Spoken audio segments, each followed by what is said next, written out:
আমি প্রথমে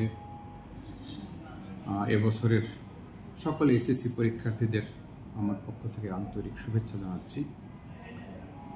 তাদের সুস্বাস্থ্য কামনা করছি, যাতে তারা সুন্দরভাবে 30 জুন থেকে অনুষ্ঠিতব্য পরীক্ষাগুলো সম্পন্ন করতে পারে।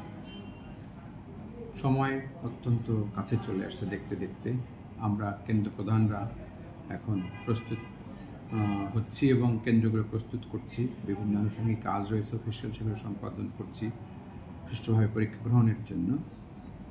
শিক্ষার্থীরাও আশা করছি যে তারা তাদের পড়াশোনার বিষয়গুলো ইতিমধ্যে শেষ করে এনেছে। এখন তারা শুধু রিভিশন দিচ্ছে। নতুন করে এখন পড়ার আসলে কিছু নেই, নতুন করে পড়ে ভালো করা যাবে না।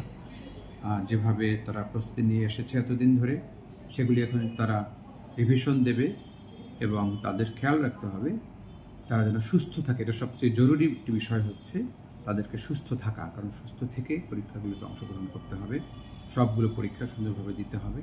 সেজন্য স্বাস্থ্যবিধি যেটা আছে সেটা মেনে চলবে, অতিরিক্ত সজাগ থাকবে না, অতিরিক্ত কোনো কাজ করবে না যাতে তারা অসুস্থ হয়ে যেতে পারে। খাওয়া দাওয়ার ক্ষেত্রে সাবধান থাকবে এবং অবশ্যই তারা পরীক্ষার হলে যাওয়ার আগে যেটা করবে, প্রয়োজনীয় কাগজপত্র যেমন অ্যাডমিট, রেজিস্ট্রেশন কার্ড এবং কলম পেন্সিল যেগুলো দরকার সেগুলো রাতেই এক জায়গায় গুছগাছ করে রাখবে এবং খেয়াল রাখবে যে এগুলো যেন কোনোভাবেই পরের দিন কেন্দ্রে যাওয়ার সময় ভুলে থেকে না যায়। এমন একটি জায়গায় রাখতে হবে যাতে ভুলে থাকার কোনো সুযোগ না থাকে, ভুলে যাওয়ার কোনো সুযোগ না থাকে।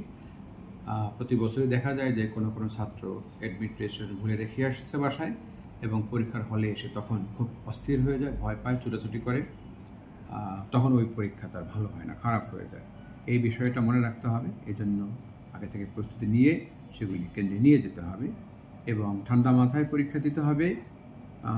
প্রত্যেক পরীক্ষার্থী চেষ্টা করবে সবগুলো প্রশ্নের অ্যান্সার করার জন্য, যতটুকু পারে যেভাবে পারে সেভাবে অ্যান্সার করবে। ফুল অ্যান্সার করে আসলে কিছু না কিছু মার্কস সেখানে পাওয়া যাবে। সেভাবে ভালো রেজাল্ট করতে হবে এবং সবার জন্য আমার আবারও শুভকামনা রইল। সুস্বাস্থ্য কামনা করছি এবং সুন্দর পরীক্ষা এবং সুন্দর ফলাফল আশা করছি।